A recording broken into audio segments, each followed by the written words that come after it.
जय हिंद, नमस्कार। आप सभी का स्वागत है पढ़ाई घर घर घर नौकरी में। जैसा कि आप लोगों को पता है, एसएससी सीजीएल नामक बीमारी को भगाने के लिए हम डेली एक खुराक लेके आते हैं, जिसका आज तीसरा खुराक है। तो चलिए टाइम टू टाइम लेते रहिए और सीजीएल नामक बीमारी को भगाते रहिए। देखते हैं बोर्ड पे क्या है आज का खुराक। क्वेश्चन में कह रहा है, एक कंपनी के 30% कर्मचारी विवाहित हैं। कोई कंपनी है, उसके 30% जो स्टाफ है वो मैरिड है। अगर अविवाहित अनमैरिड महिलाओं में से 20% महिलाएं भी विवाहित होते तो विवाहित कर्मचारियों का प्रतिशत 40% हो जाता। ठीक है। बल्कि अगर विवाहित पुरुषों में से 20% अविवाहित होते तो विवाहित कर्मचारियों की प्रतिशत 25 हो जाती। तो कंपनी के कितने परसेंट कर्मचारी महिलाएं हैं, ये आपको बताना है। जब परसेंटेज का यूज किया जाए तो याद रखना है 100 के मल्टीपल में कोई भी चीज को मानेंगे, XYZ भी मान सकते हैं। जब 100 के मल्टीपल में मानेंगे तो परसेंट निकालना आसान हो जाएगा। इसलिए हम मान लेते हैं उस कंपनी में टोटल कर्मचारी जो था, उस कंपनी में टोटल जो कर्मचारी है टोटल 100 है। कितना है? 100 है। अब इसका 30%, कितना परसेंट? 30%, 30 हो जाएगा। इसका अगर हम 30% की बात करें तो आप कहेंगे 30 हो जाएगा। अब 30% तो बचेगा कितना? 70%। तो ये 70% क्या हो जाएगा? तो 70 हो जाएगा। ये जो हमारा है क्या है? तो टोटल है। 100 क्या है? तो टोटल है।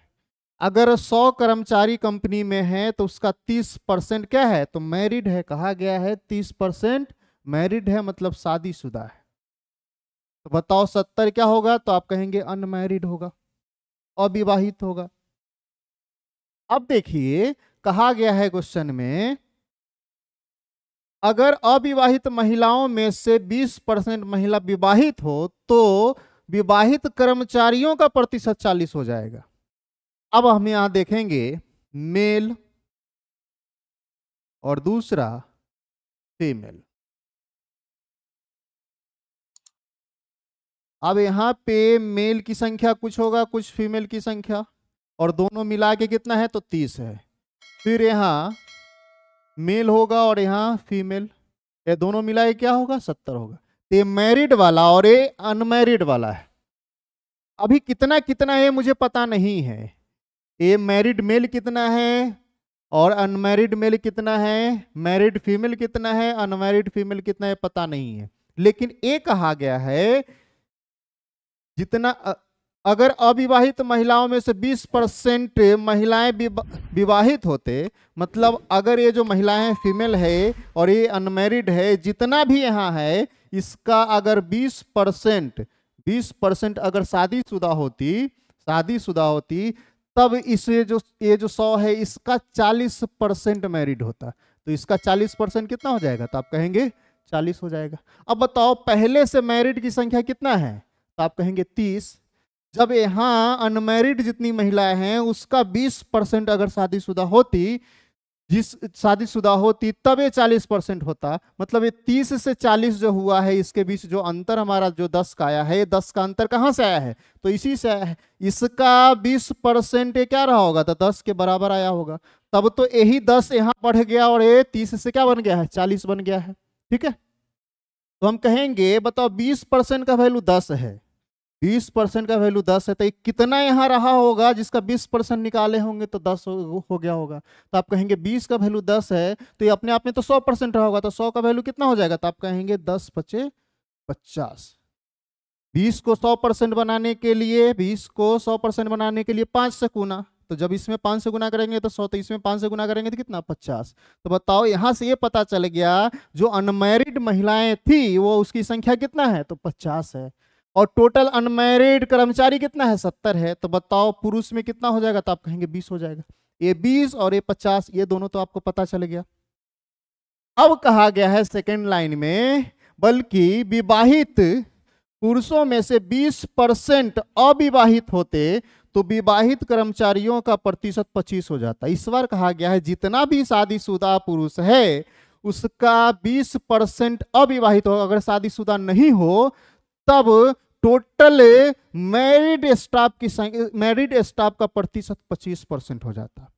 मतलब जितना भी यहाँ मैरिड मेल है इसका 20% अगर शादीशुदा हो, 20% क्या हो, सॉरी अविवाहित हो, अनमैरिड हो, तब इसका ये जो 100 है इसका 25% हो जाता है। 25% मतलब कितना, तो आप कहेंगे 25 हो जाएगा। अब बताओ इसका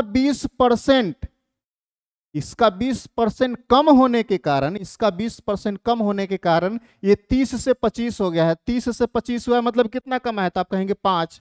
अब ये जो भी है यहां जो भी है उसका 20% 5 है। अब फिर से समझो, अगर 30 पहले अगर मैरिड है, अब मैरिड की संख्या कितना हो गया है, तो 25 हो गया। ऐसा हुआ क्यों है, तो कहा गया है जितना भी शादीशुदा है मेल, जितना भी शादीशुदा मेल है इसका 20% अगर शादीशुदा ना होता तब ये कंडीशन आया है। तो बताओ 30 से 25 हुआ है, कितना कमा है, तो आप कहेंगे 5 कमा है।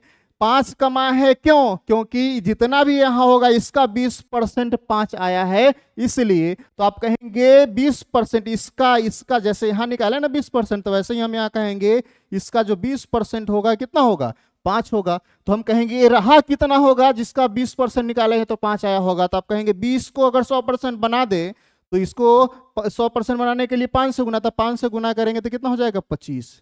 अब यहां से ये पता चल गया शादीशुदा जो पुरुष था उसकी संख्या कितना, तो 25। अब बताओ टोटल कितना है स्टाफ, तक शादीशुदा स्टाफ कितना है, तो आप कहेंगे 30। 30 है, 25 अगर मेल है तो आप क्या कहेंगे, 5 फीमेल होगी। 5 क्या, तो फीमेल होगी। अब समझिए मेल की संख्या 25 से भी पता चल गया शादीशुदा में, और जो शादीशुदा नहीं उसकी संख्या 20 है। महिलाएं में 5 शादीशुदा हैं और 50 शादीशुदा नहीं है। तो अब अगर हम बात करें टोटल महिला कितना है उस कंपनी में, तो आप क्या कहेंगे, 5 का शादी हो रखा है और 50 का नहीं, मतलब टोटल संख्या में 55 यूनिट है। अगर आपसे मेल का पूछ ले तो आप क्या कहेंगे, 25 और 20 45।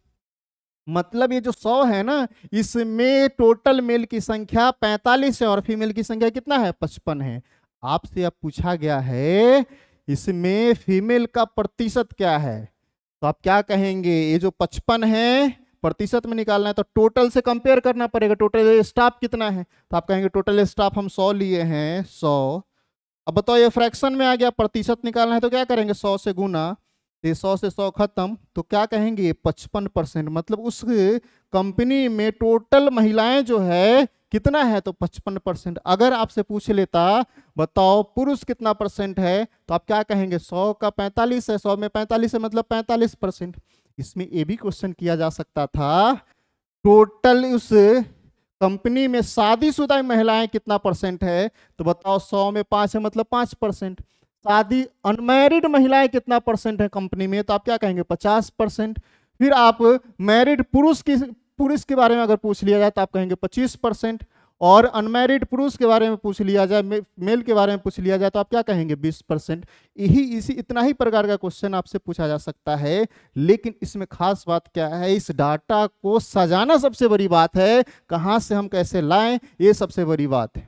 ठीक है, तो कोई दिक्कत इसमें, बहुत अच्छे से इसको हम समझाने की कोशिश किए हैं और बहुत बेहतर क्वेश्चन है। अगर पहली बार अगर आप क्वेश्चन देखेंगे तो आप नहीं बना पाएंगे टाइम के अंदर। ठीक है, तो इसीलिए इस क्वेश्चन को इस सीरीज में हम शामिल किए हैं। तो चलिए आज के लिए इतना ही। जय हिंद, जय भारत।